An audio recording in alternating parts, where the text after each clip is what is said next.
একবার হযরত মুসা আলাইহিসসালাম এক রাস্তার পাশ দিয়ে কোথাও যাচ্ছিলেন। তিনি দেখলেন অত্যন্ত দরিদ্র এক ব্যক্তি বালির ভেতরে শরীর ডুবিয়ে বসে আছে।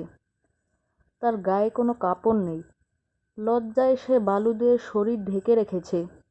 লোকটি হযরত মুসা আলাইহিসসালামকে দেখে আর্তনাদ করে বলল, হে আল্লাহর নবী, আমার জন্য একটু দোয়া করুন। আল্লাহ যেন আমাকে অন্তত বেঁচে থাকার মতো সামান্য কিছু রিজিক দান করেন। অভাবের তাড়নায় আমি আর বাঁচতে পারছি না। ফকিরের করুণ অবস্থা দেখে হযরত মুসা আলাইহিসসালামের দয়া হলো। তিনি আল্লাহর কাছে লোকটির সচ্ছলতার জন্য দোয়া করলেন এবং চলে গেলেন। পরবর্তীতে আল্লাহর নবীর দোয়াও কবুল হলো। কিছুদিন পর মুসা আলাইহিসসালাম ওই পথ দিয়ে ফিরছিলেন।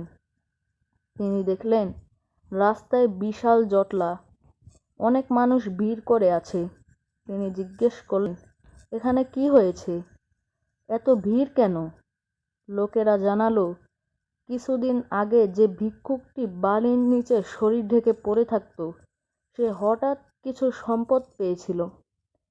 টাকা পেয়ে সে মদ খেয়ে মাতাল হয়েছে। এরপর মাতলামি করতে গিয়ে ঝগড়া করে এক ব্যক্তিকে হত্যা করেছে। এখন তার কিসাস বা মৃত্যুদণ্ড কার্যকর করার প্রস্তুতি চলছে।